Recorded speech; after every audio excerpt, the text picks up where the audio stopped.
So you're sitting here? Thank you.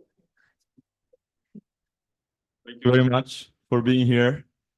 We are here at the day 4 of the 2024 Italian Symposium, LSE and Oxford.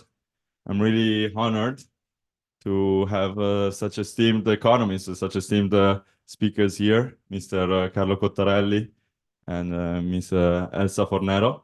And here at this panel, it will be moderated by Tamara Di Marco, the the Oxford Italian Society President, and Fabio Carolla from United Italian Societies, CFO.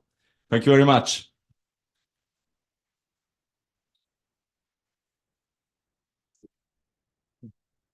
I will let Tamara start the panel. I will just say a brief introduction. Thank you for having us here. I'm excited to start it working. And excited to start a discussion on a new Italy and a new Europe. So Tamara, if you want, yeah. So thank you all. Can you all hear me? Yeah, okay, perfect. So because this year's theme is a new Italy and a new Europe, we wanted to first start out by asking for your opinion on the Stability and Growth Pact. So, so sort of like addressing fragmentation and sort of trying to create long-lasting joint spending facilities might be key to achieve sustainable growth and unity in Europe. So we wanted to ask how you interpret the direction sort of taken by the recent agreement on the Stability and Growth Pact, and how you think that might be related to sort of the fiscal solidarity of the EU. It's me first? Yeah, sure, you first. Okay. Okay. So first of all, thank you for inviting me here with Carlo Cottarelli. I'm very pleased to be here. And I also participated in last year's symposium. Was the first, was in London.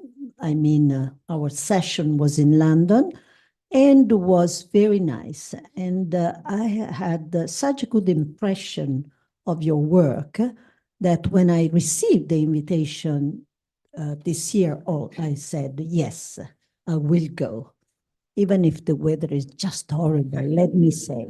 Anyway, it is like this, and one has to take the weather as it comes. You said something about stability, growth. There is also the term resilience.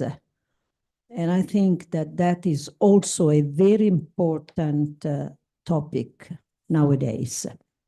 If you allow me, I was reminded this morning of, it was 11 years ago, Bill Emmott.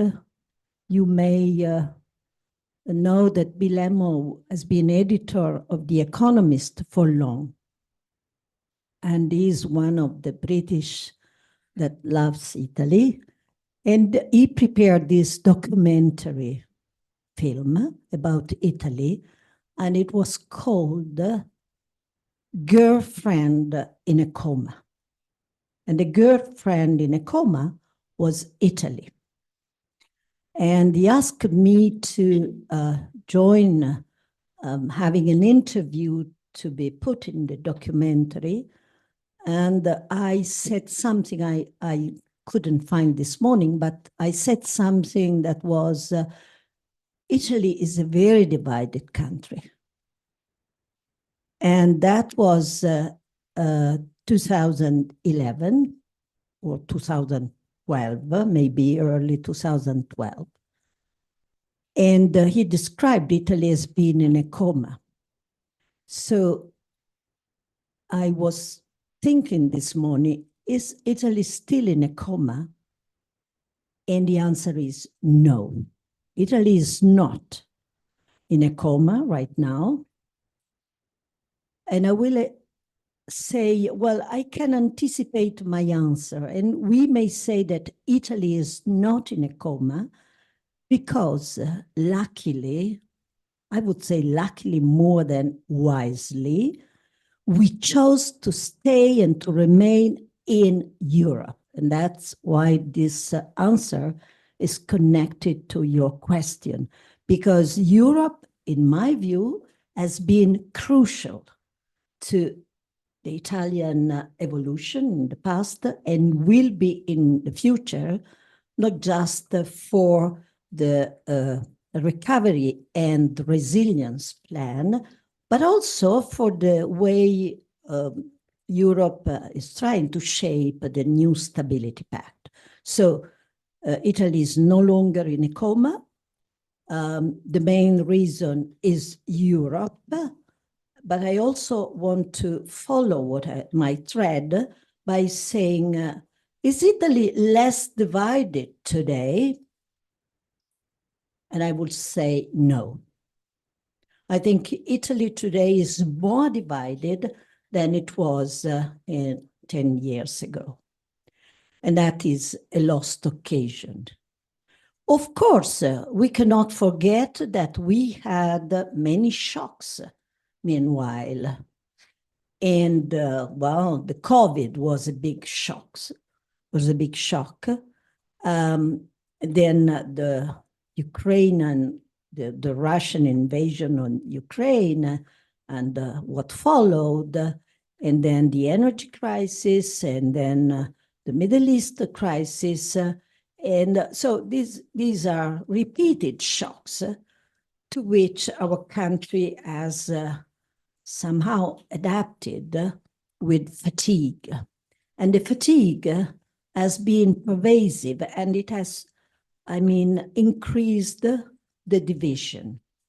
And the division are now, well, generational. They were then, and they are more profound today, also because of the demographic changes that we are following.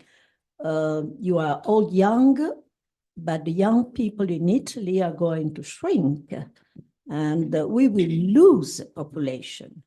And in the political class, there are many thinking that even with this, we have to close our borders and nothing, well, about migration, there is still hostility, quite radical. So that is one problem. The second one is that we had a weakness of our economy. And that has weighted particularly in the South. And so the divide between the North and the South of Italy has increased in this last 10 years.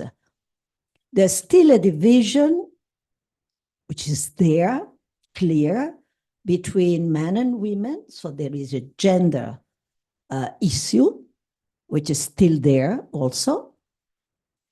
And there are, let's say, there is a growing economy, which is, well, good for the country, but which is not the most innovative, the most, I would say, up-to-date, the most productive. So we have a problem of division of high productivity sector, which are going again, limiting, and the other expanding economy, part of the economy, which is based mainly on services and not characterized by high productivity sector.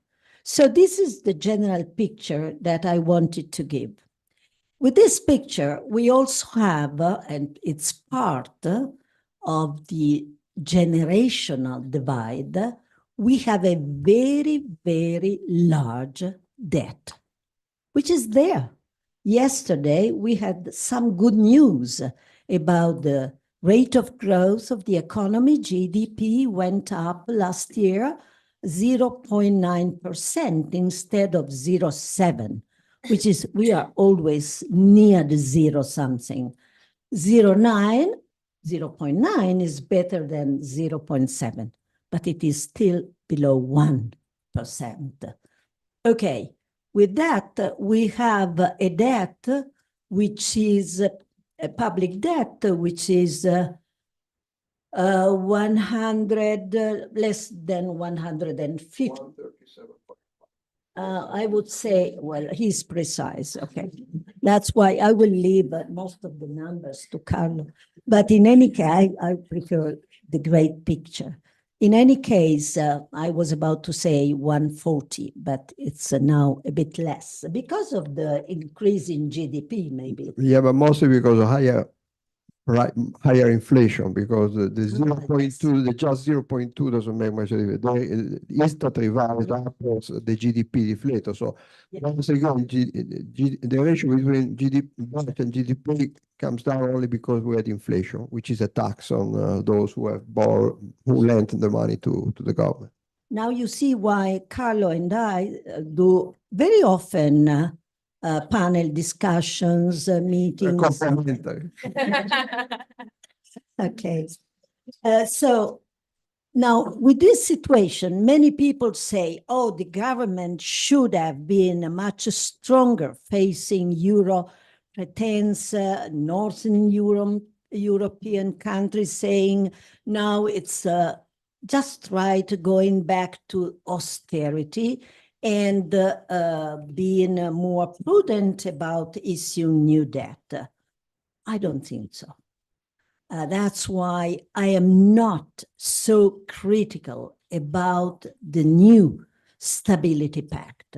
I'm more critical of our own country having refused to, well, the government wanted to maintain, let's say, the discussion towards the Stability Pact by refraining to sign the, what's called, well, the MES is the Italian, so ESM, which is monetary stability, the Monetary Stability Pact. We haven't yet signed that, and this was because the government wanted to maintain an open door to discuss about the Stability Pact.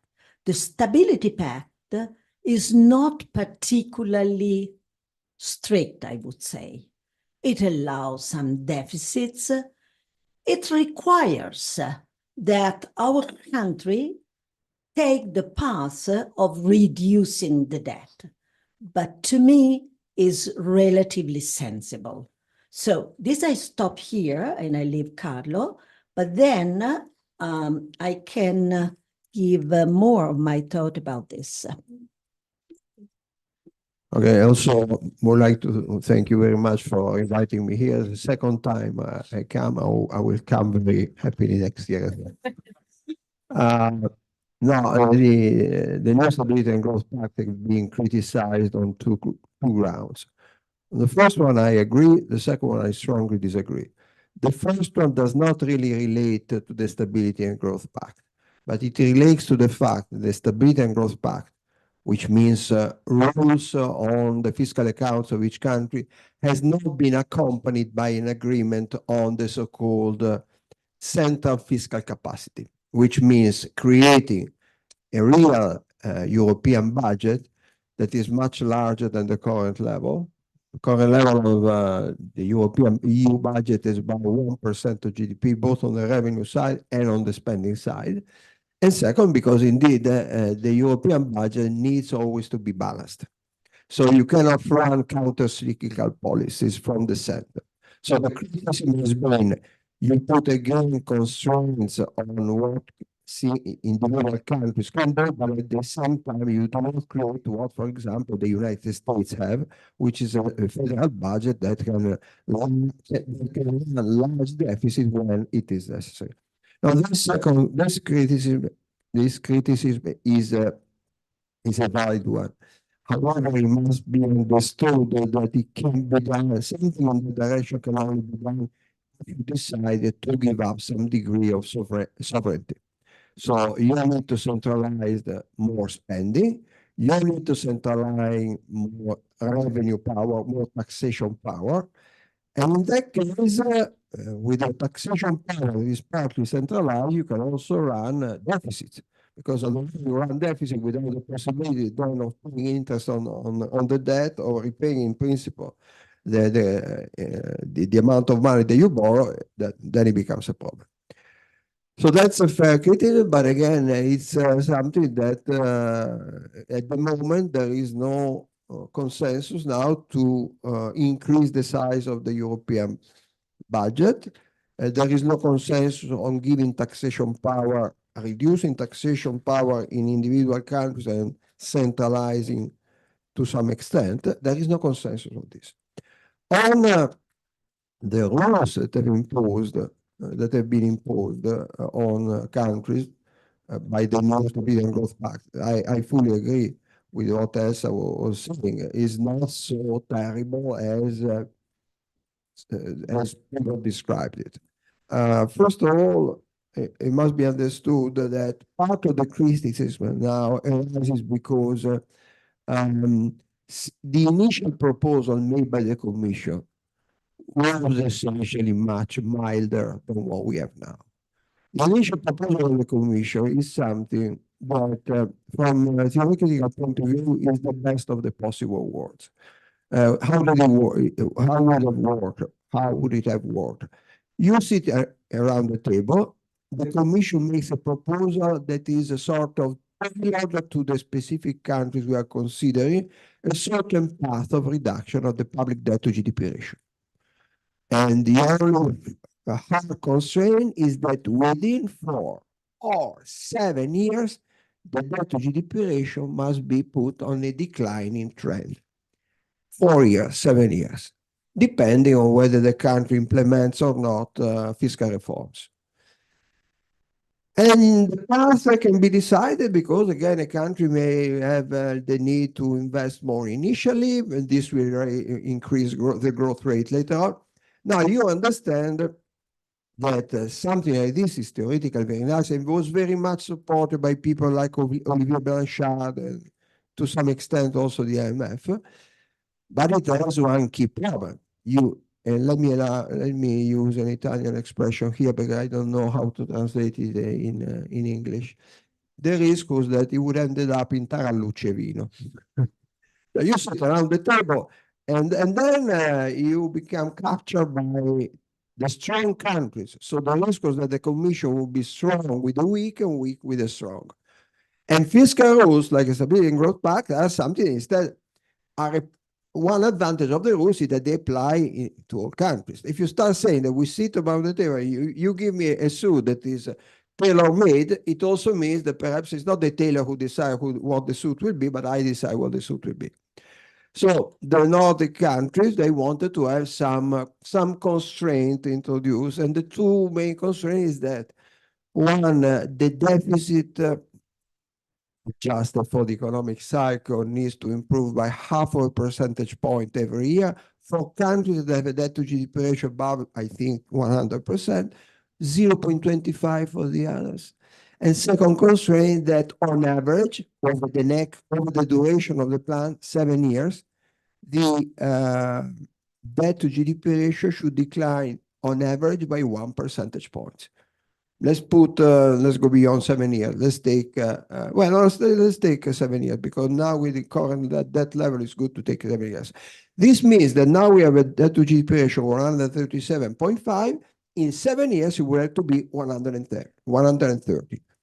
Now, if that is regarded as excessive austerity, I don't know what we could do. Also because between now and 7 years, and again, here let me use instead in English terms, it's not very, shit happens. Shit happens means that there may be a recession. If there is a recession, the rules may be suspended because there is still the escape clause. So if there are bad events, you suspend the rules, and if you suspend the rules, the debt to GDP ratio will increase. To say that we are not planning to have a reduction on average of 1 percentage point of GDP in 7 years, it seems to be absurd. Take Portugal. Portugal has managed to reduce its public debt to GDP ratio between 2016 and what is projected for this year, which means in 9 years, it has reduced the debt to GDP ratio by 30 percentage points. To be more precise, 31 percentage points. So 31 in 9 years means more than 3 per year. And most of the Italian economy are 1%. No, but this is austerity. So I think this program, this SGP, Stability and Growth Pact, is acceptable. There is some constraint, but that's part of it's a fact of life. You want something based on some rules, it cannot be a suit that is tailor-made. And so whether it will be implemented or not, again, we'll see. The only thing you will say is that the previous one was much tougher. The previous one would have required a decline in the public debt to GDP ratio of 4 percentage points per year. Now we are down to 1. One last thing. People say, oh, this is too complicated.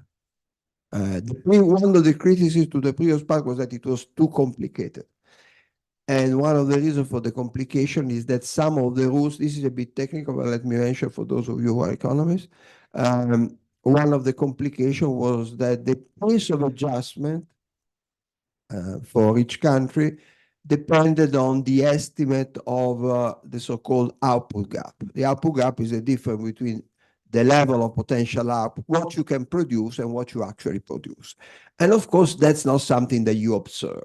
Potential output is something that requires estimating what could be produced without too much unemployment, without the reasonable level of inflation, and so on and so forth. The new SGP also relies to some extent, not as much as the previous, to some extent of the calculation of this. But the big difference that, the big thing that simplifies enormously this is that with the previous rules, you had to recompute every year the potential output. With this approach, the new approach, you have a plan in which knowing what potential output is going to be in the next 6 years is necessary only at the beginning. After that, you are in an automatic pilot. You don't need to recompute anything. And to do this, something like this that I explained, once every 7 years is not particularly complicated. So a number of people have criticized this unnecessarily. I think it's a reasonable fact. The real problem is that many people in Italy still believe that we don't have a public debt to GDP problem. If you don't have, it's enough to say what Conte has stated today to the press regarding how beautiful, basically Conte has argued that in the last 10 years, starting from in 2020, and the debt to GDP ratio has declined by a large amount. And at the same time, there were very large deficits. And so Conte has come up again with the idea, yes, in order to reduce public debt, you need to spend more. Why? Because if you spend more, GDP grows more, and if GDP grows more, the debt to GDP ratio declines. Of course, this is bullshit because the only reason why there was this decline in the debt to GDP ratio from the end of 2020 to 2023 is that the debt to GDP ratio has shot up enormously because of the drop in GDP in 2020 because of COVID. So that's one thing. But also more reasonable guy like our friend Fortis. Yesterday had, and I concluded this, I'm speaking too much. Fortis yesterday wrote an article on Sole 24 Ore saying that we say we had public debt problem. But if we look at the data, since the middle of the 1990s, we are the country that has increased its public debt less than any other country. How is it possible? Yes, because it says we have increased our debt less than any other country, except the debt that has been created by higher interest payments. Okay, but we had public debt, so we had to pay interest payments. We have been very virtuous. Let's put it this way: if in the middle of the 1990s we had zero debt, we would have been extremely good. But the problem is that we had to be more cautious with our spending. We had to run primary surpluses, as we economists say, precisely because we had a lot of debt. So it's like saying that were it not for the fact that if I had no debt, I would be I would have been very good. But the problem is that you had a lot of public debt. We had this problem. We inherited 124% of GDP in terms of debt from the First Republic. And it's a fact of life that unfortunately we have to pay interest on this debt. Unless Fortis had in mind that the right thing for Italy to do was to default on public debt, which I don't think is a good idea. There are people who are incurably optimistic, irrespective of what they see in the data. I try to be not the incurable pessimistic, but certainly one of the division in Italy now is that you are either optimistic and everything is the best in the world, or you are, and you say, no chance that Europe will exit this declining phase. So try to stay in the middle, you and I. Thank you so much. And following this line of thought of, again, sort of like discussing Italy's position within the EU and especially sort of like trying to stay in the middle, like you said, how do you think sort of what key aspects should be considered and what ways could be implemented to find a balance between, for example, Italy's national interests and its obligations within the EU? Okay. To answer this, look, I participated in a government that was not elected, and you may remember it was, no, you may not. Remember, it was called the government of technocrats in a kind of despising way. So that meant that there were experts called in a particularly difficult situation to remedy something.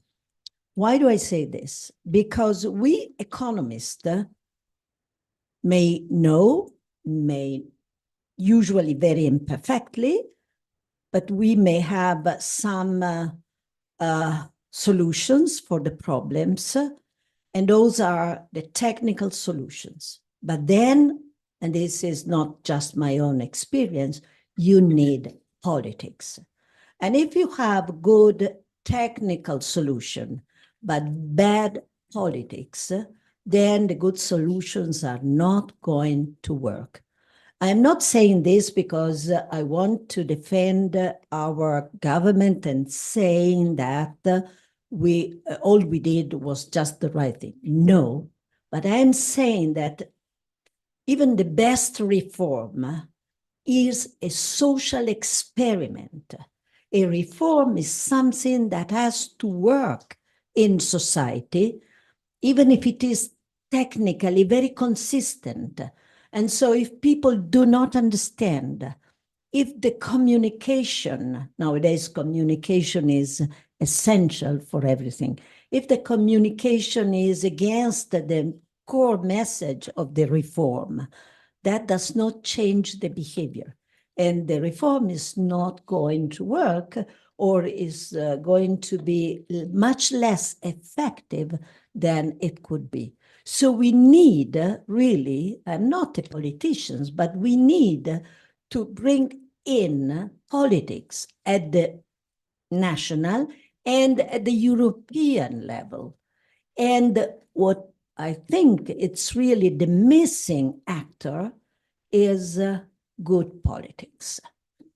It's not very strange what I say because, well, we have years of populism and years of nationalism in this Europe trying to move on with a lot of difficulties. And if you have countries that put their national interest on top of everything and to talk to their people, these politicians are ready to accuse Europe of all the bad things that are occurring in the country, then it's really very difficult for Europe to move on at the same time trying to harmonize we are in a period where we see, I am personally very sad about it, but we see that there is a need to increase public spending on arms, on defense, on something that we would like to see the European government, and I would like to see my own country, to spend money on education, on the welfare state, because one way or the other, the national health system in our European countries are facing serious problems. We know that many more people are poor now than 10 or 15 years ago. And so we would like to see our governments to spend money on these issues, education, health, social security, and so on and so on. Instead, we have to spend money on defense, on facing a possible war. So this is the future you are facing. For me, you know, it's not my future, but it is your future. And I am really very, very sad about this. And is this solvable with technical, economic receipt? No. I think you need politics. You need politics. And this is where I think there is a role for you, because you are all well prepared from an academic point of view, because you studied in very good university, you are ready to work a lot, but you must refrain from thinking this is not my problem.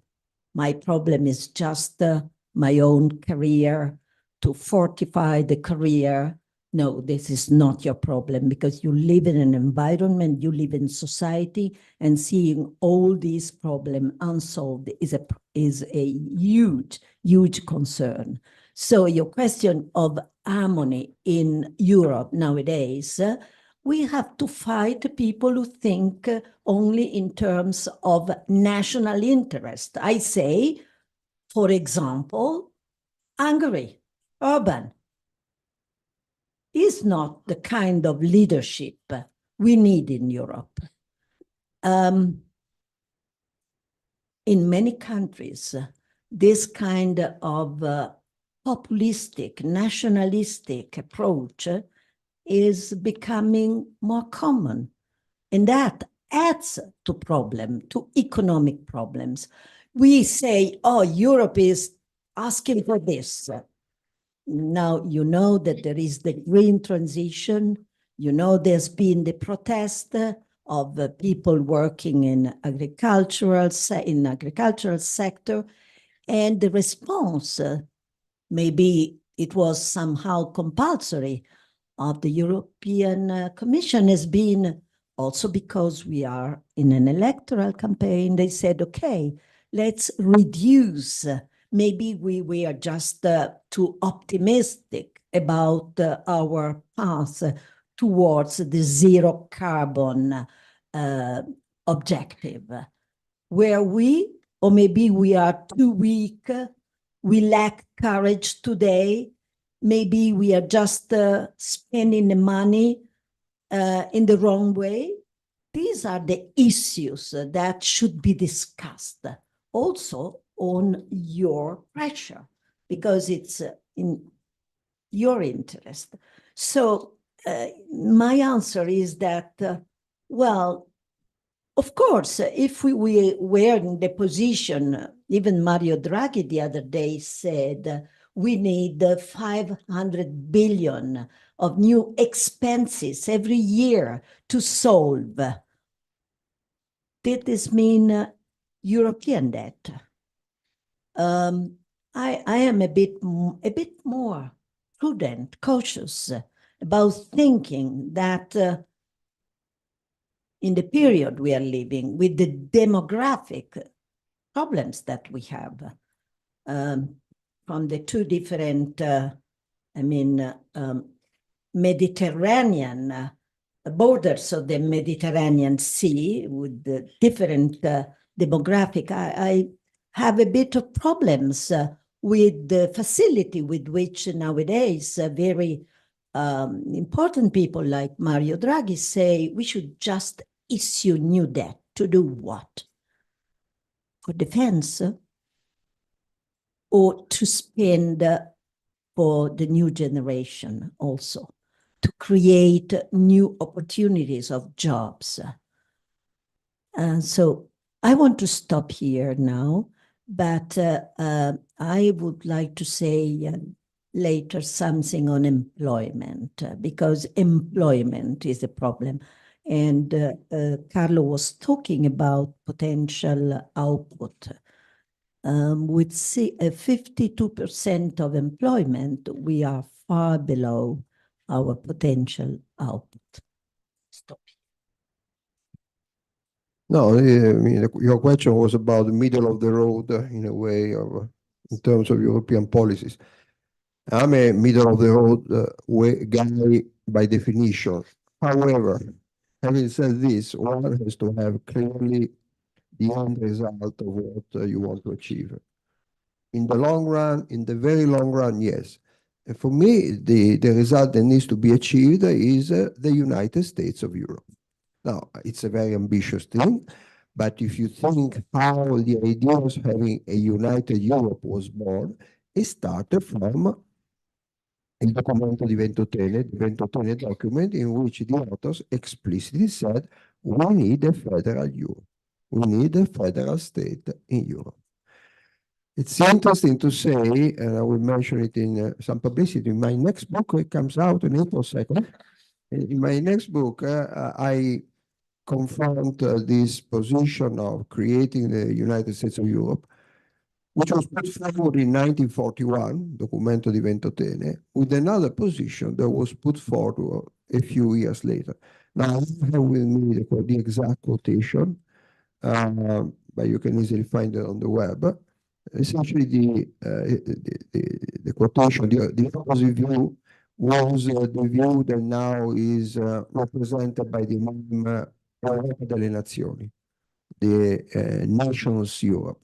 And this quotation essentially said that you need to, yes, we want to have some European institution, but we need to get, we as Italians, we need to get, and the other nations have to get into Europe as their own country. So we're not Europeans, we're not Italians because we are Europeans. It's the opposite. We are Europeans because we are Italians. It's not a subtle distinction, it's a fundamental distinction. In Europe, each country has to come in, keeping in mind that you remain a nation. Okay, this was just a few years after 1941. Amazingly, this is the words that Benito Mussolini spoke in his last speech, il discorso del Lirico, on December 16, 1944. So this different way of looking at Europe is something that has to aim towards a federal state. And a Europe of the nations, Europa delle Nazioni, was there from the beginning. And it's still the two visions that we are confronting at the next European election, which I don't think there were European elections that were more important than the ones that we're facing now, because clearly there are some people in Europe who want to reduce the importance of the European institutions, and those who, like me, who believe that the European institutions have to be strengthened. And they need to be strengthened for one very simple reason, one perhaps opportunistic reason. In a globalized world, we Europeans are completely irrelevant if we are not united. That's the truth. Even the largest European country, Germany, 83 million people, doesn't count anything vis-a-vis the 1,400,000,000 people from China. It is the same. The United States is 330 million, but as an economic power, it is enormous. If we are not united, if we don't have the dream of coming in the long run to the United States of Europe, and in the short run to strengthen European the institutions, then we are lost. We are doomed to irrelevance. Now, what can be done in a more moderate way to move in the right direction? Well, to start with, I already mentioned the importance of having a larger European budget that can go into deficit when it's necessary, can issue Euro bonds to run from the center counter-cyclical policies. Not all the time. Perhaps even a European budget sometimes may be in surplus. Incidentally, Portugal is now running a surplus, an overall surplus. For us, since 1861, Italy had a surplus only in 3 years. Now Portugal is running a surplus. So the European budget in some years will have to be in surplus, in some years will have to be in deficit. Second, we need to remove the possibility of having veto powers on a number of decisions, including in the taxation area. We know that this is blocking a number of progress in unifying policies in Europe. There should be a vote by qualified majority, but enough with the veto power, including used by people like Orban and so on and so forth. Third, we must give to the European Parliament the possibility of initiating laws. It's ridiculous to call something a parliament if it cannot start a legislative process. As you know, at the moment, the legislative process can only be started by the Commission. No, it's not a parliament if you don't have the possibility of proposing legislation. I would also believe that it would be important to have part of the European Parliament elected a portion in a European come si dice, collegio elettorale, elected by everybody in Europe and not just by a certain nationality. Maybe not a large component, but there should be a component. Stuff like this can go a great deal towards strengthening the European institution. I think it would also make sense to have a single person as head of the European Council and the Commission. So all these things are not objective for the next 100 years. These are things that can be done. But of course, it's a political decision. I am afraid that at the moment the wind is blowing in the opposite direction of what I said. Who knows? Things will change. Anyway, I believe that it's always important to do the right thing and not what happens to be at the moment the thing to go in the direction where the wind blows. Otherwise, we will end up ending up in the wrong direction, I'm afraid.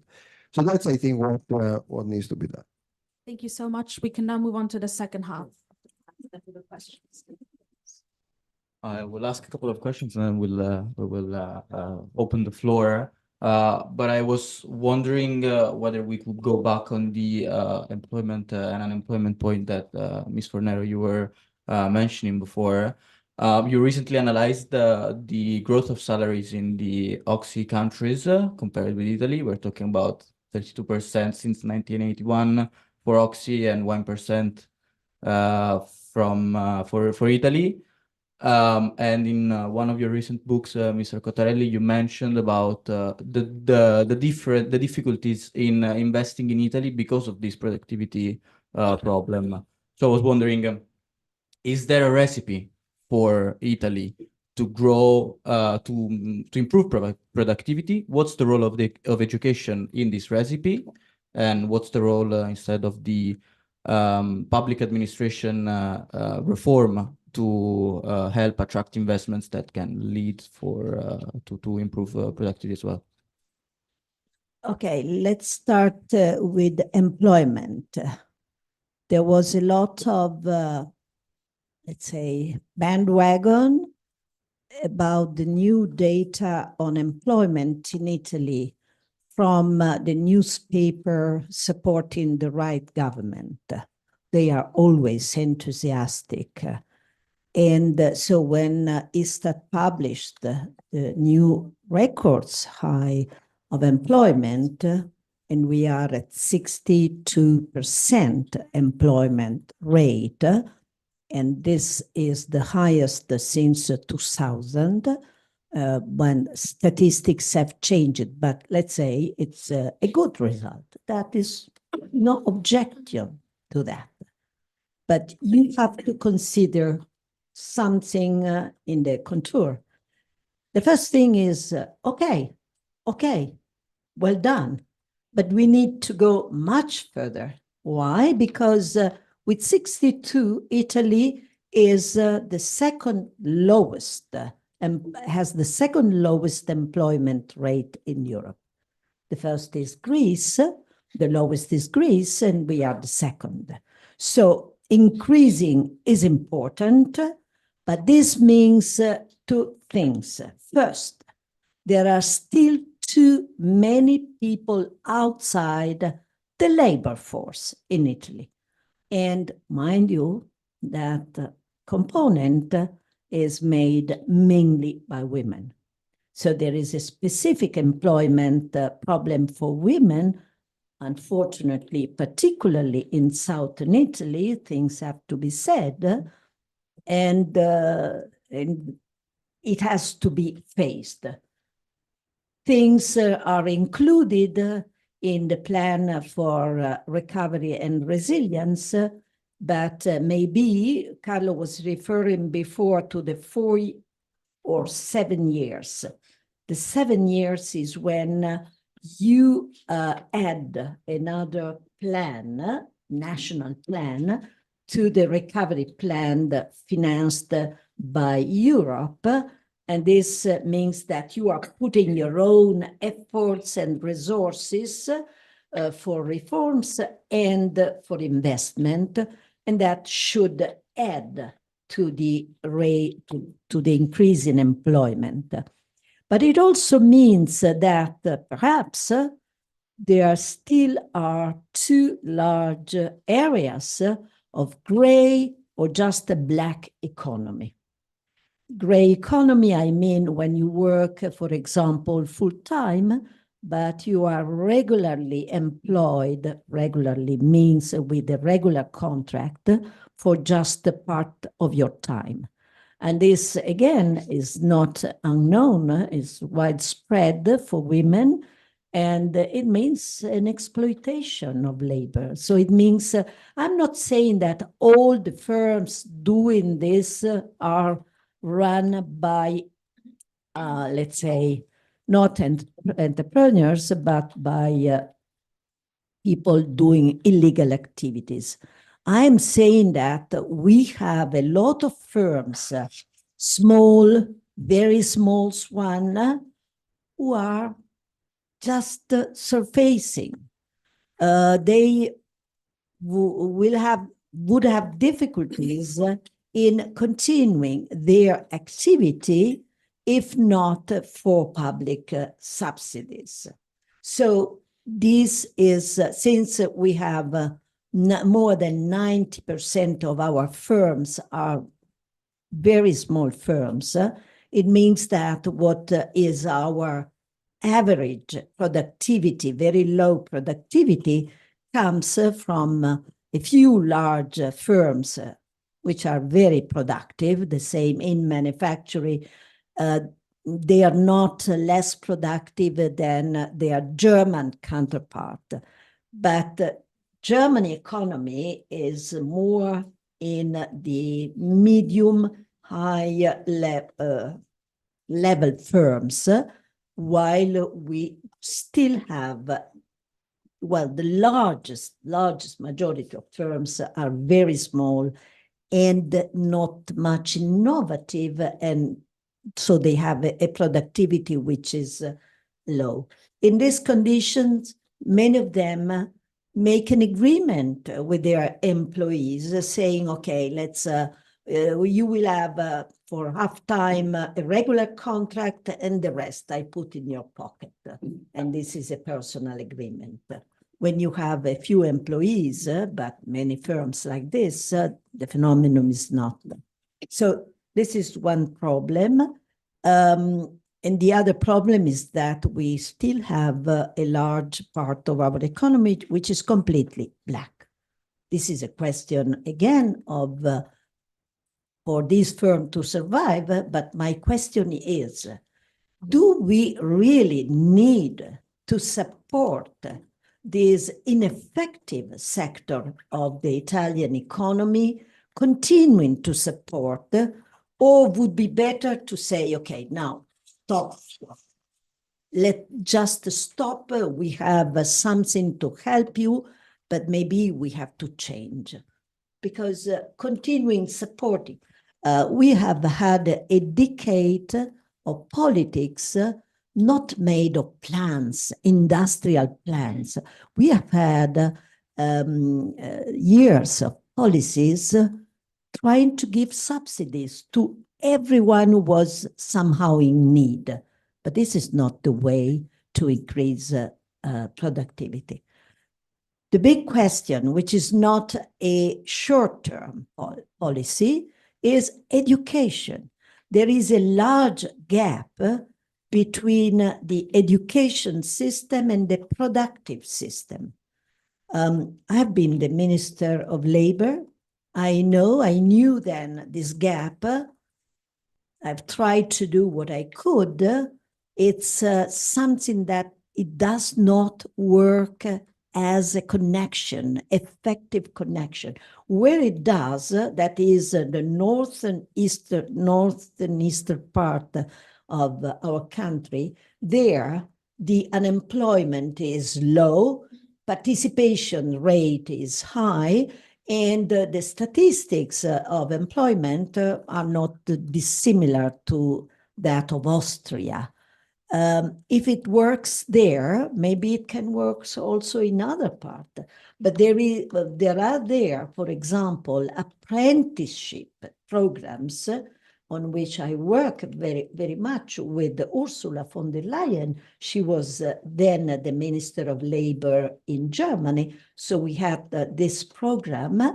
It was a specific program for Mediterranean countries that Germany had devised. And we had worked a lot for this apprenticeship program, just to give let's say, path to increase the connection between school and labor market, which is very low. And it creates this mismatch for which we now have many firms in the northern part of Italy, in the eastern northern part of Italy.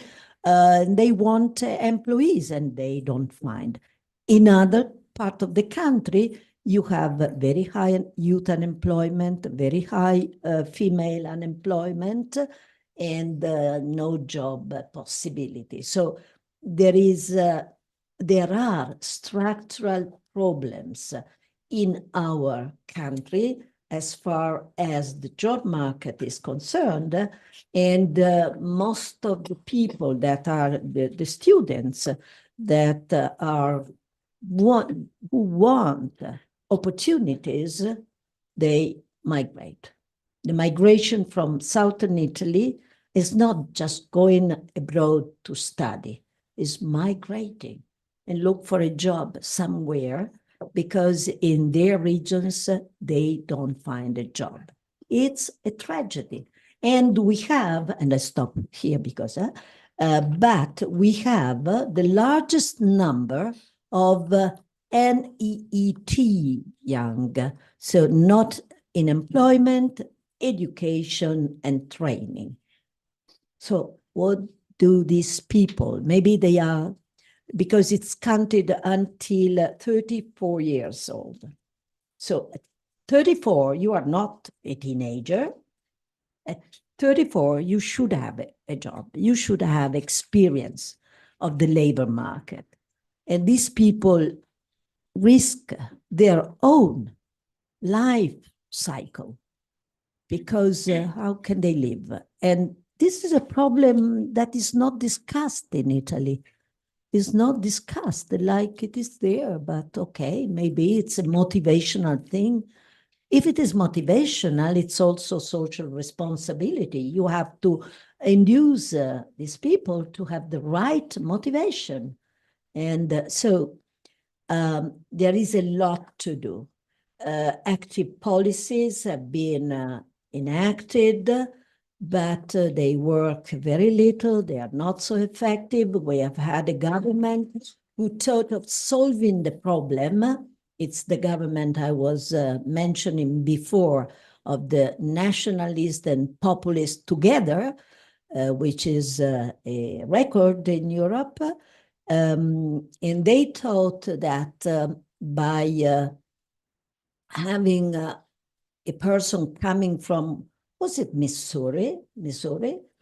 Somebody who didn't know anything of Italy, and he was asked to come and run the technological system for the labor force, and the young who were employed to help other young finding a job were called the navigators, and they, well, of course, there was also the COVID then, but they are now themselves looking for a job. It has been a total failure, I am afraid. But by failure to another one, the country continues the decline. So I am moving to the pessimistic side, and I stop here, and my next intervention will be more optimistic. No, okay, I will answer your question about productivity growth, but first I want to give you a piece of good news related to the black economy, because there has been amazingly a sharp reduction in the amount of tax evasion, at least based on the data prepared by this committee, which is appointed, it's an official committee, but it's quite independent in their work. The standard number that people have in mind in terms of tax evasion in Italy has been for several years, again, based on the estimate of this committee, 110 billion. 110 billion, which if you think about it, public education in Italy cost about 65, 70 billion. So 110. This amount has been estimated to have declined to 85 billion in 2021.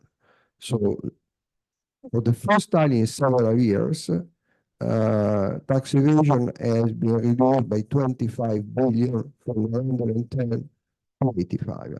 How is it possible? It's mostly primarily through the so-called fatturazione elettronica, electronic invoicing, and a few other things that were introduced. And indeed, the tax that has shown the largest decline in terms of tax evasion has been VAT.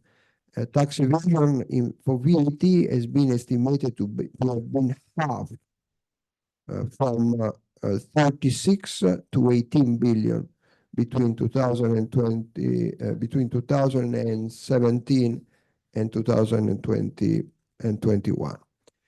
We are looking, we as Osservatorio sui conti pubblici italiani, we are looking at this very closely because we want to make sure that it's not a byproduct of some weird thing that is going on. But apparently, even if you do, it's a very simple thing. You take VAT revenues over consumption, you see an increase, a sharp increase in the revenues. So that's a good news. By the way, this also means that you can do something if you want. You can defeat the tax evasion if you want to do it. Unfortunately, I'm afraid that something that the government is doing now doesn't really go into that direction, including, I will not get into the details of this, don't worry, but including this biannual, il concordato biennale preventivo, biannual ex ante concordato agreement with the tax. It essentially works in this way. You agree with the tax authority that in the next 2 years, you're going to pay this amount and no question asked. No question asked ex post once you have the agreement, which means because you enter into this agreement only voluntarily, it's clear that you do it only if you think they will pay less than what is really due. Anyway, close this. On how to raise productivity. Now, first of all, what is productivity? For those of you who are not economists, productivity is how much you produce in an hour of work. That's it. That's it. The hourly productivity is what you produce in 1 hour of work.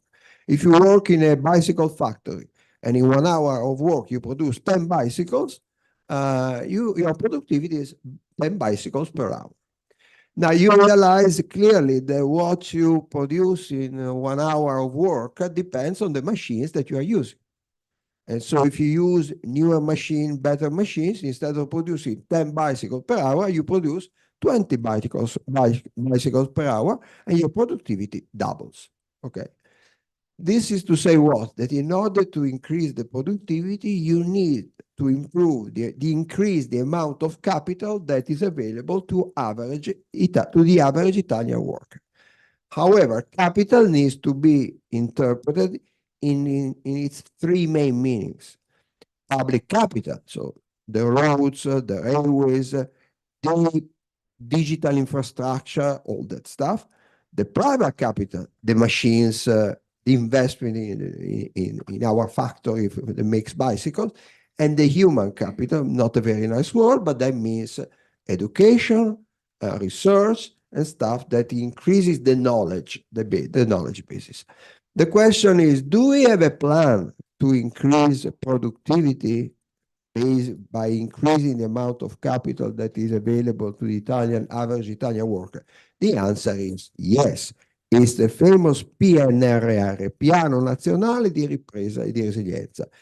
I'm going to describe it just in a few words. If you see, but one word, if you see the plan from 1,000 meters, it's a great plan. If you go down, it doesn't look so good.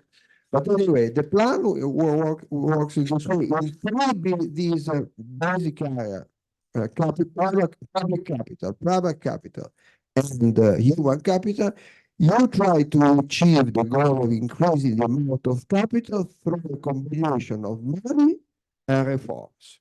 Let's take public capital, public investment. Of course, you need money. And here we have this 191 billion coming from the European Union. But the public sector must also be able to use that money rapidly and in an effective way. Hence, the need to reform bureaucracy, which is being reformed, but only for the project of the PNRR, which instead should have been done for everything. But anyway, private capital. Yes, you need some money. And here what the PNRR does is, as PNRR does, is essentially to give incentives to innovation. The government has actually taken in my view, the good decision of taking a few money, something like 13 billion away from small projects handled by 8,000 local governments in Italy, and to put more money into this incentive for investment. My friend Calenda would have said Industria 4.0, now they call it 5.0, to change the name. But you don't know, in the private area, you not only need subsidies, you also need reforms. And essentially, and this is the most important part of the PNRR, although it's not really considered so much important by others, the key reforms are to remove the impediments to investing in Italy. And if you ask entrepreneurs for years, in the service of entrepreneurs, there were three main obstacles to investment in Italy. First, taxation. Of course, entrepreneurs firms would like to pay lower taxes, which you can do, but then you need to finance this by being wiser on the spending side, and a taxation that is simpler. And in part, the government is simplifying. Second and third, more or less the same position, justice, a justice system that works rapidly, and a bureaucracy that works well. And in theory, there are reforms also in this area. And finally, you have the third area, which is human capital. And there is some money for the education, and there are some reforms also in the education system. So this is a beautiful plan from 10,000 meters. You come down, you look at things more closely, and you start asking questions. I mentioned the money that goes into the public investment. Yes, it's there. Are we making the right investments? None of the 7 major area of investment is transportation, which is fine. None of the 70 initiatives in this area has been subject to a cost-benefit analysis. So has anybody explained why, instead of having the high-speed train from Ancona and Bari, it was decided it was a priority to have high-speed train from Salerno to Reggio Calabria. No, it has been decided the second was a priority and the first one was not. Probably based on political decisions, not really on a cost-benefit analysis. And if we go to something much smaller, as part of this program that I lead, created we visit high schools throughout Italy with 50 very high-level people. I'm visiting now in this part of my life many high schools. Each one of them has received some money. Each school has received something like 300,000 euros, 400,000 euros of money to improve their work. But the money has come with constraints. And so you hear schools that we wanted to have a better library, but we couldn't do it because they had to use the money for within these constraints that the money had to be spent for technological things. So we had the room for virtual reality. Is it really necessary? So everything has to be, if we look at the reforms, how we do in the reform, we'll know this only exposed. If I had to bet, probably I would be more on the pessimistic side of whether we will achieve the goal of implementing this plan in an effective way. But I hope to be surprised by events. Okay, allow me to deviate a bit from the topic of this discussion before I open the floor. But last year I had the opportunity to ask you this question, referring to Feuerbach quote of it's people that make God and not God that make people. In a political perspective, I want to ask you both how truth is that today is the people making politics rather than politics making people, and why then are we seeing this shift towards nationalist populist movements? Is there a shift of mentality perhaps that needs to come from ground top?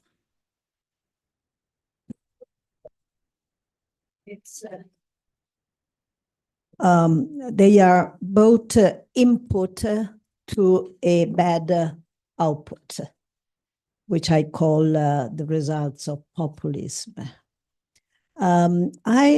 I was very surprised, now not any longer, but when I heard the people saying, oh, but politicians saying, oh, but people want this. Because my idea, very naive perhaps, was that it should be the duty of politicians to give a sense of direction to the people. You have something clear, a strategic path. You communicate clearly this strategic path, and you are elected or you are rejected. Instead, nowadays, it seems that politicians are always following people. Why is this? It's because every day they are there towards their followers. And it means, how am I today? 3.2 of consensus, 3.9 maybe today instead of 3.7 yesterday. If you do this, you lose your path. You lose because you are always following like an influencer. You are acting like an influencer and doing the same damage. Okay, but that is another story. And we have something specific about this. Anyway, so in my view, politicians should, when you referred to the construction, to the building of Europe in the 50s, those were people having an idea of Europe, which was not widely, which was not pervasive in society. People were very local then. And thinking of France being in Turin, said, okay, maybe they are near us, but they were different. It was another country. You migrate to France maybe because you had to look for a job then, like now, but it was a different country. The idea of saying we must unite somehow. We must find a way to put together these people that have gone on fighting each other for centuries. That was quite revolutionary. And they were clever enough to start from the perhaps less difficult path, carbon and iron treaty. Who will care about if you are a person having a family and having the problem of every month going to the end of the month? Are you thinking of this treaty about iron and carbon in Europe? No, that goes without people opposition. But why was it decided? Exactly because it was strategic to go and to pass through. And if you go every day confronting, do you want more Europe or less Europe? Well, people say, I want a nice life, please. And okay, it's difficult. So my opinion, well, it's not an opinion, excuse me.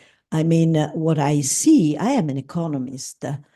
I see that economists have adjustment mechanism. They are slow, they are imperfect. They may create a cost concentrated among someone, okay? But they have inner adjustment mechanism, economists.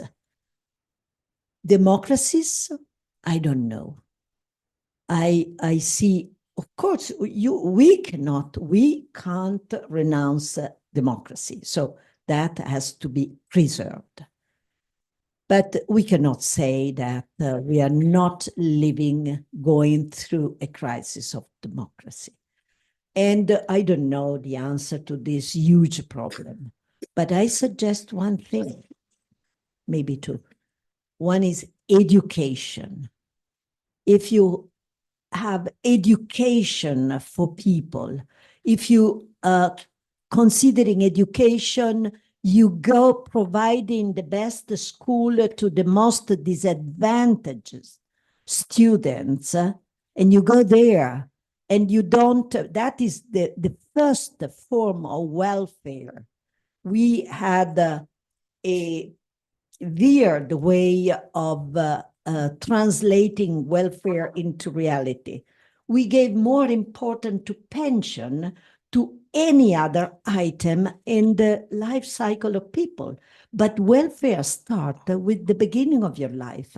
And we should go there and give all the children opportunities. And if you consider that the children of the rich who naturally have more opportunities and you forget the other, then something goes wrong. So education. And then there is another thing, and this comes from my personal experience. When I was a minister, also because we did not have a political party, and political parties are, let's say, the connection between the people and what the government is doing. And all the ministers are always communicating with their party because the party says, okay, what Minister X and X said means this, and we are ready. Okay, this was not for us because we had the parties supporting us, but saying, they are the expert. They are not our people. So it was very difficult for us to talk to the people. And this is what I have done since I left the ministry. Social dialogue, talking to the people. I participate in the program of Carlo created, but I also receive a lot of invitation, and I see this social dialogue today is essential because we need not just to have our gold tower in which we elite are there and discuss each other and maybe discuss the AI and say, okay, what our ambassador said yesterday, no, we have to confront the people, say then that democracy is a very delicate thing, but think of the freedom to say what you think, instead of living in a country where if you say something, you just to go to the North Pole jail and are left there because you said something that people in government thought it was wrong. Which one do you prefer? You prefer to say to live in a country where you may say, where you may say what you want, you may take the decision that you consider it best for you, and this is possible because we have freedom. But this has to be shared, has to be perceived, and this requires a lot of social dialogue, which is exactly the opposite of what populists are doing, because their receipt is very simple. Take a problem, take a scapegoat, say, this is the problem. Those people are responsible. It's either Europe or whatever person. I was a scapegoat in my country, but that is different. So scapegoat, I am here to solve the problem. And if you say, I'm here to solve the problem and people believe you, then you get votes. But then people are disillusioned. That's not the way to improve our democracies. Now, on this issue,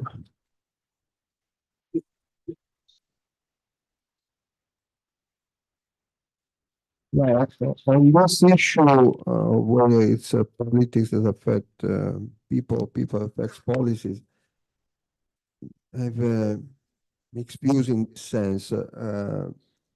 First, we see something that is very bad for democracy, which is less interest in participating in the electoral process.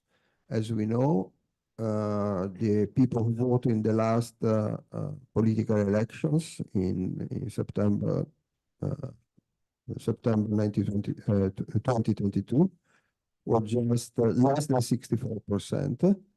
In the last 30 years, we lost about we were at about 90% participation until the early 1990s. We're now at 64%. It's the largest decline in European countries together with Greece. That's another thing that we have in common with Greece. And as Montesquieu used to say, una dotta citazione, there is nothing more dangerous for democracy than the apathy of the voters.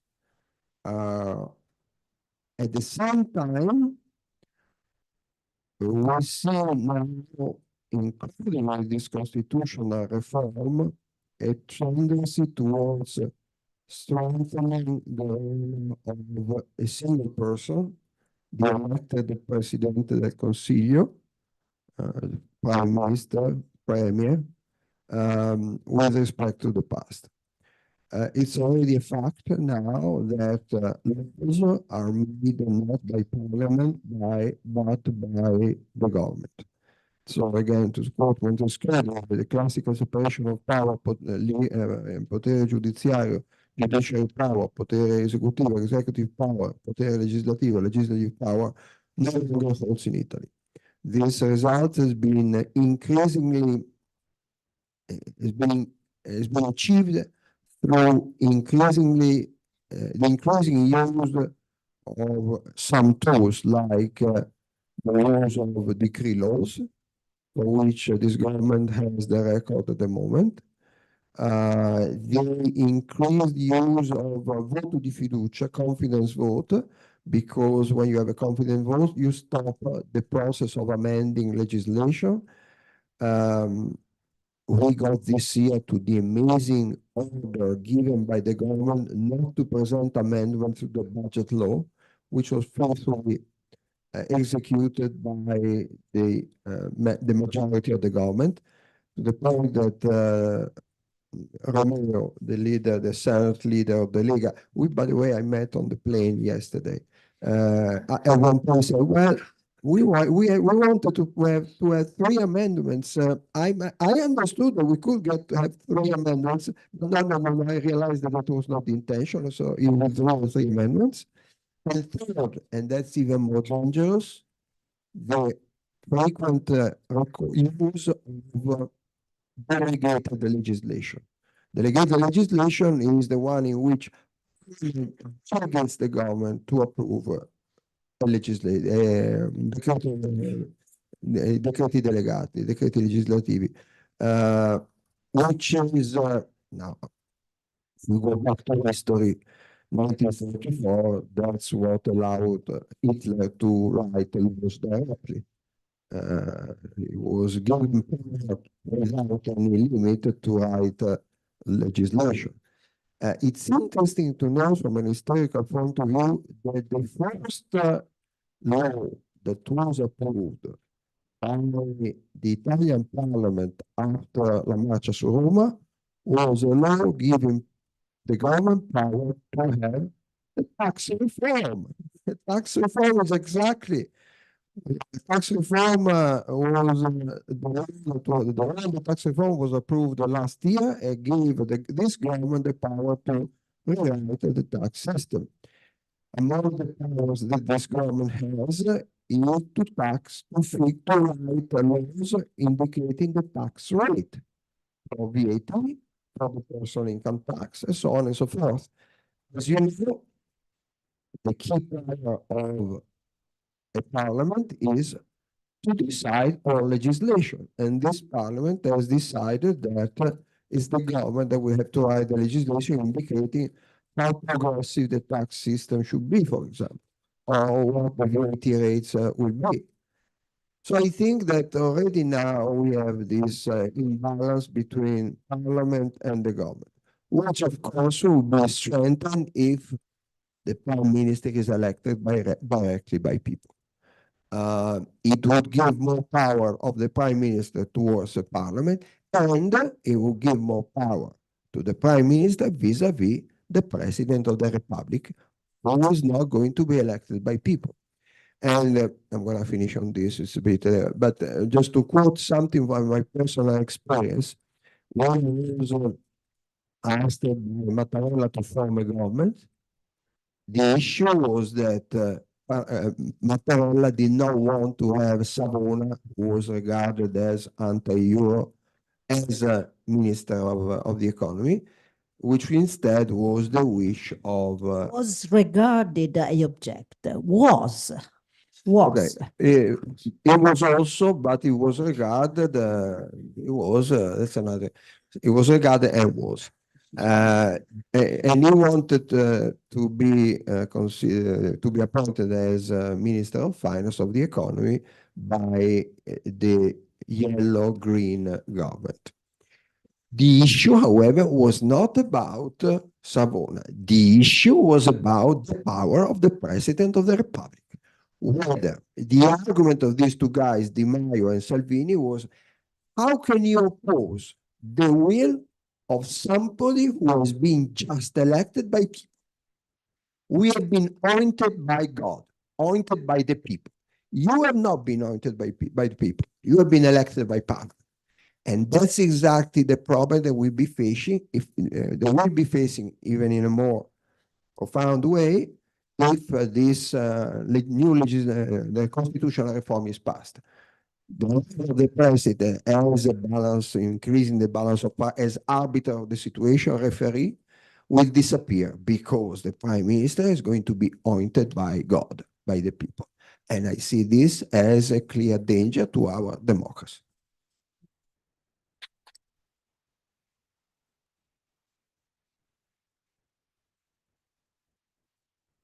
I'm a bit conscious of time, so I think the way we will go forward is to group as many questions as possible, and we ask you to be concise.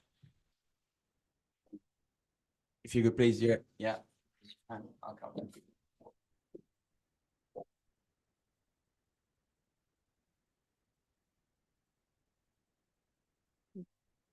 Thank you so much. It was very interesting. You mentioned Orban quite sometimes, and Increase your voice. oh yes, yes.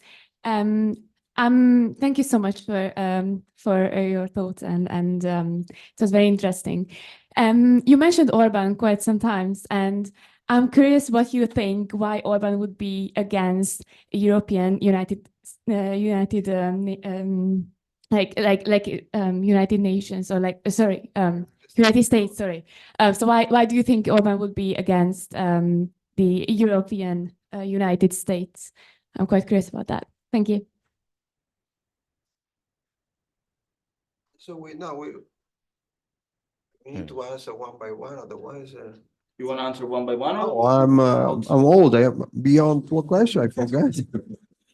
Go for this one then, and then yeah, you can start answering on this one. No, but this one, the guy is a nationalist, and so of course he doesn't want the United States of Europe, because the United States of Europe it means giving up sovereignty if you are the United States of Europe, and so he doesn't want to do it because he wants to maintain power in Hungary. This was it.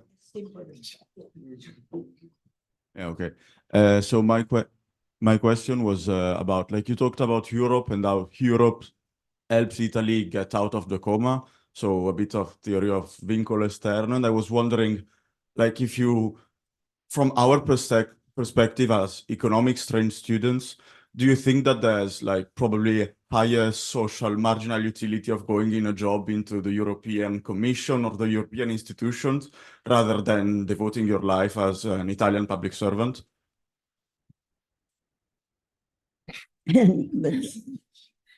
Okay, I think Italy is out of coma because Italy has the capacity to react somehow. It has less capacity in planning a future, less capacity in thinking strategically.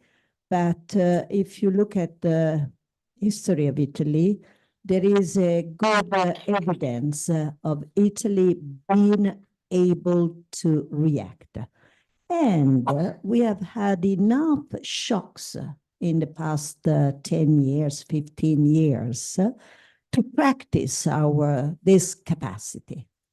But what I was thinking before in saying that Italy is no longer in a coma is precisely because Europe has also learned from the experience of the 2008-2012 crisis, when a kind of dogma was that austerity had to be applied somehow in a way irrespective of the specific situation of the country. So in my own experience, I perceived from the German leader, Angela Merkel, and particularly from Ursula von der Leyen, with whom I had a lot of exchanges exactly because of this dual apprenticeship program for Italy, which was a very good program, which has been left there, for which Germany had the intention to put money. It was for us, for Spain, for Greece, and for Portugal.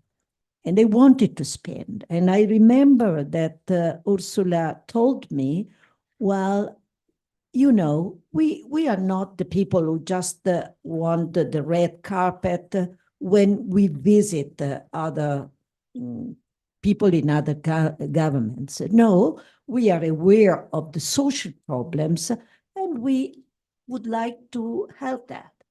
But the question is, when you have a large debt, when financial markets are there to say, okay, stay away from Italian bonds because they are not trustworthy, because they say they are doing reforms, they are changing their bad habit in a way, but then they don't, because they have a change in government, another government comes, accuses the previous one of what, well, for the situation, and then it goes on and on. So in that case, could you say, okay, now spend because we need the economy to recover? It was impossible to that. So, I mean, I know the way it was presented, austerity. We, first of all, are Catholics, and we think that, okay, you may enjoy life, and then you are pardoned, because no one is refused a pardon. And that austerity is something extraneous to us, is something foreign to us. But it was maybe the only possible way to the probability of falling into a financial crisis.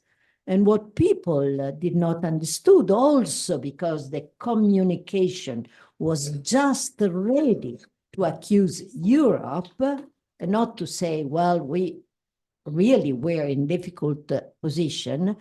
The communication was terribly bad, and it was changed into the government did something to save the German banks.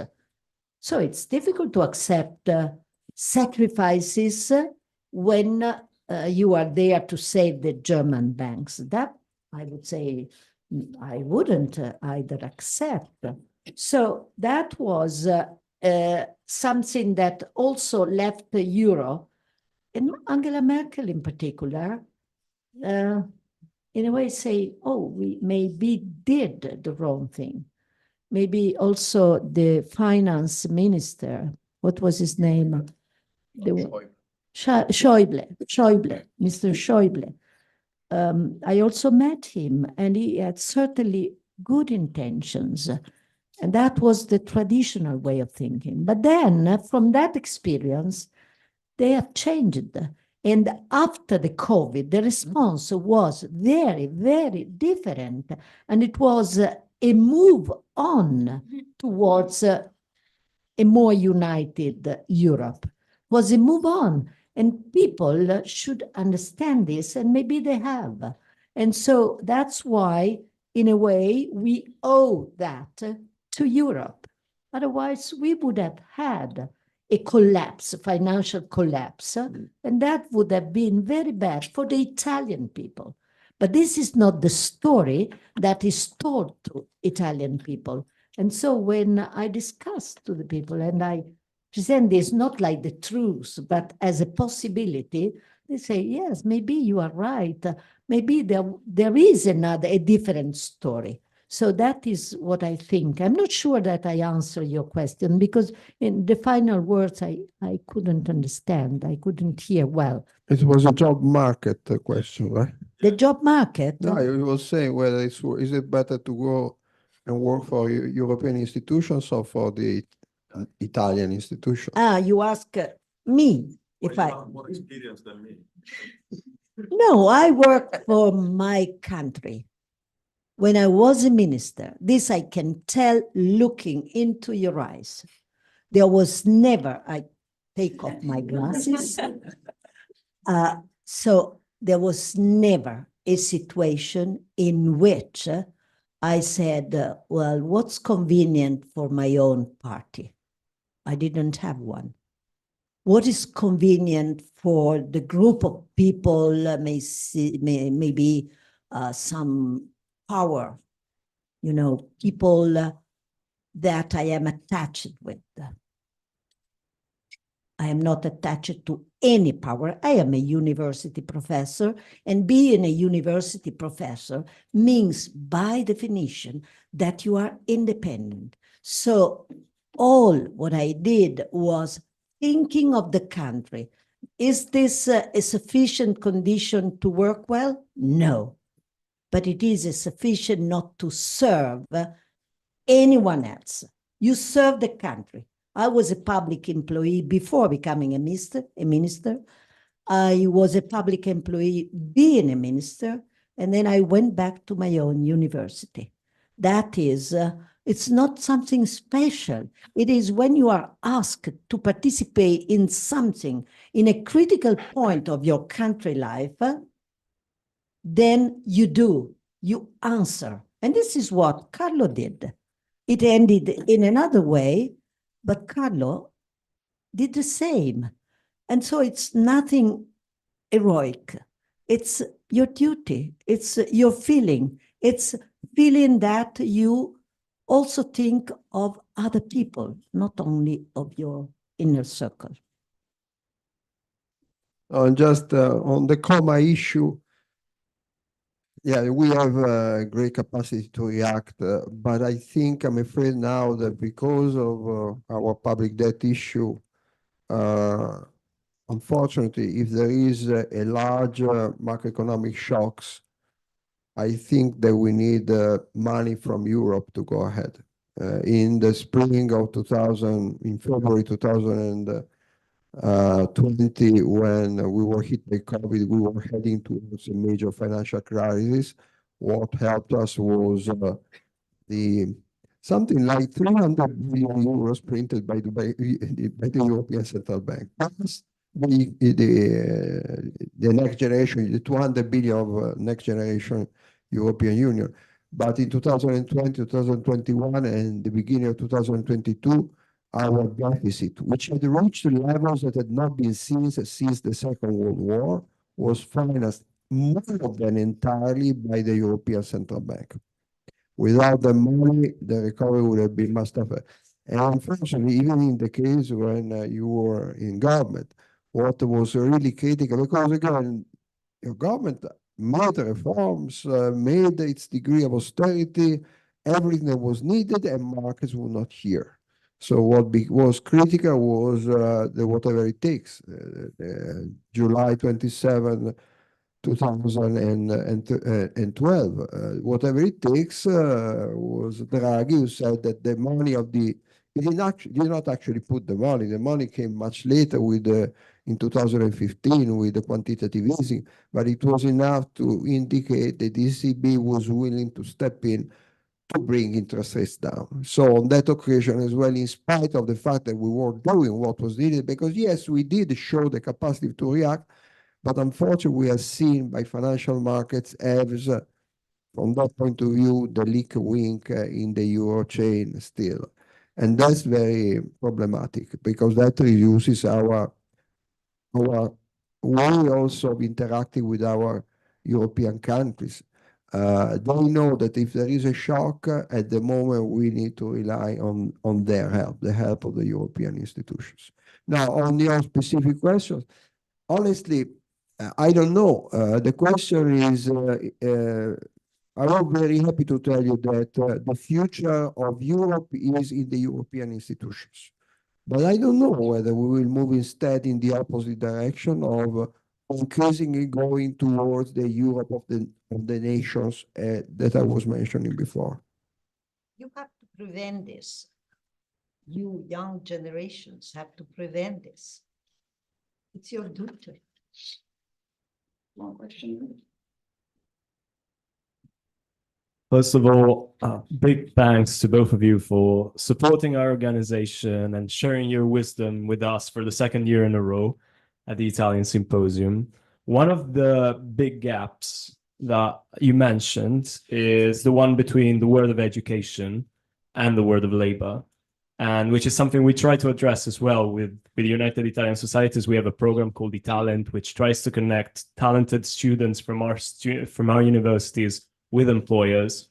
My question is actually two questions. One is, what are the obstacles that you see in terms of perhaps the obstacles to creating opportunities from taxation, law, and capital markets reforms, but also probably resistance from unions? And what would you advise, this is the second question, in terms of initiatives to address the missing connection between the world of education and the world of labor?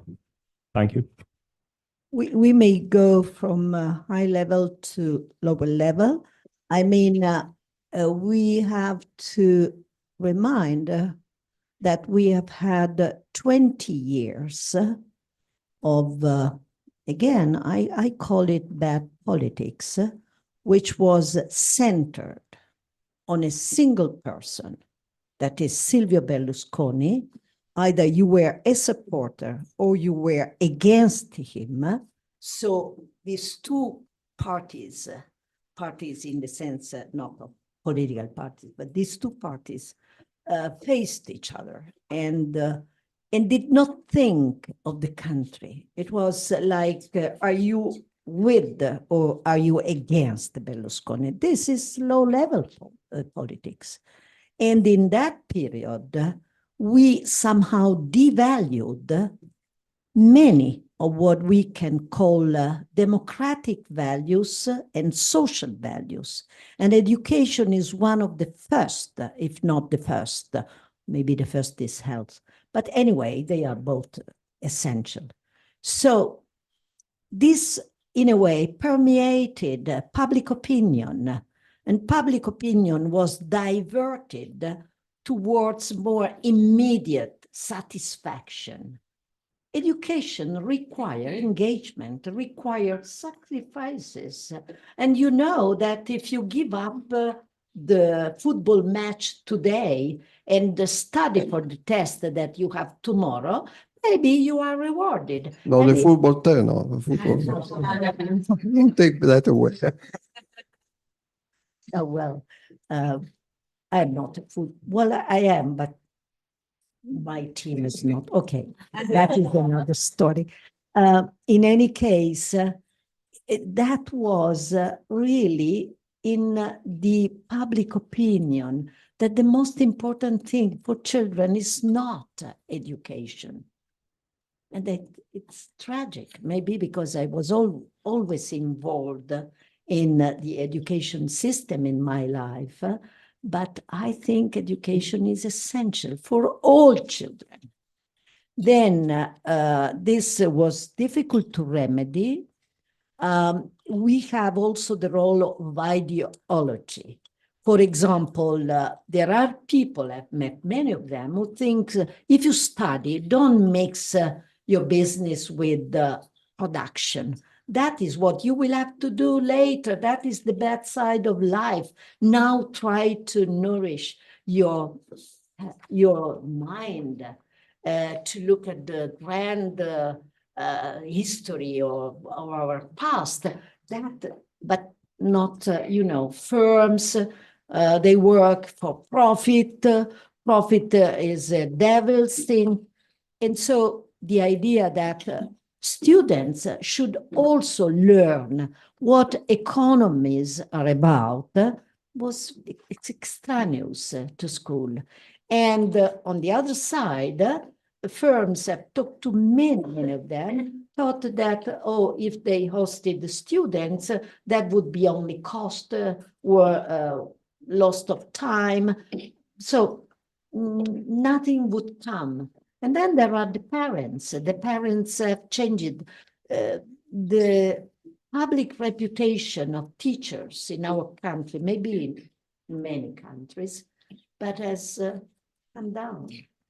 And when you do not trust the teacher of your children, and you pretend to say, well, you have to do this with my son, and if there is something, I go to the judge and I put you under investigation, that is another tragedy. And this went kind of virus. So to remedy this requires a complete reversal of messages and require time. Meantime, you have to do something. For example, apprenticeship.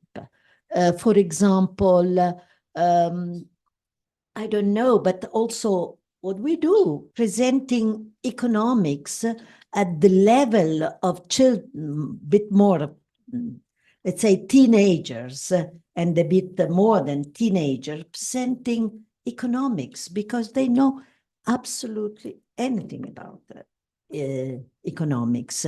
And if you look at the PISA result, our position in the ranking is quite bad.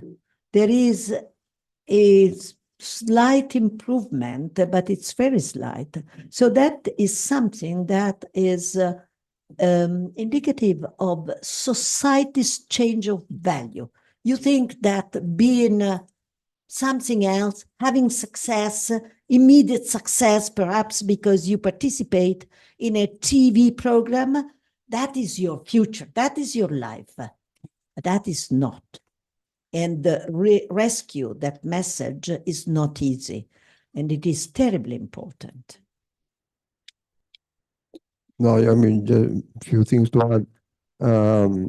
Problem with education in Italy is that it was underfinanced at least for 15 years. Perhaps that's the reason why it is so is that one of the byproducts of the demographic decline is that there are few young people and many old people. So politics is made for the older rather than for the young.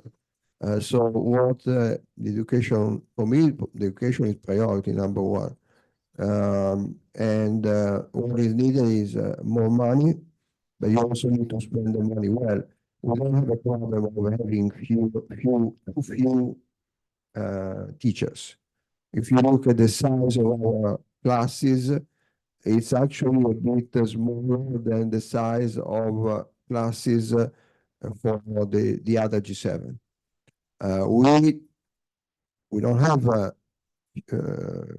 few teachers. We have teachers that are not paid enough. And again, in international comparison, we see that our teachers are paid less on average, not so much at the beginning of their career, but during their lifetime as worker in the education system, they are paid less. There is indeed so less progression in their salary in the course of their career.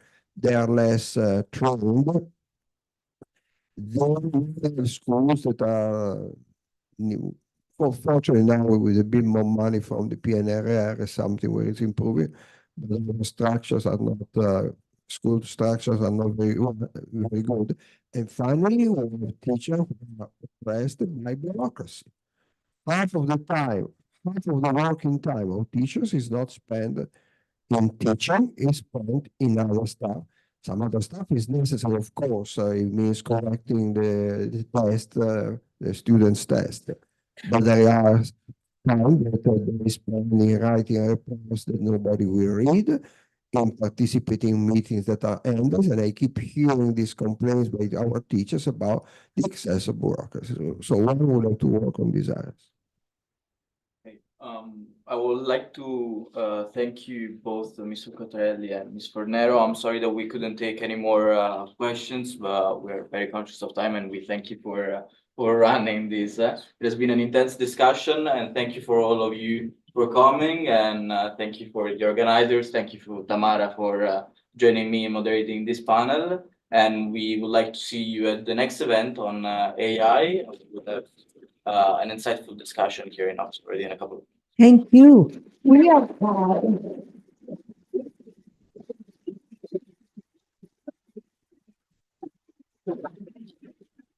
I want just to say that we have had perhaps the most kind interviewers we have had. So, thank you.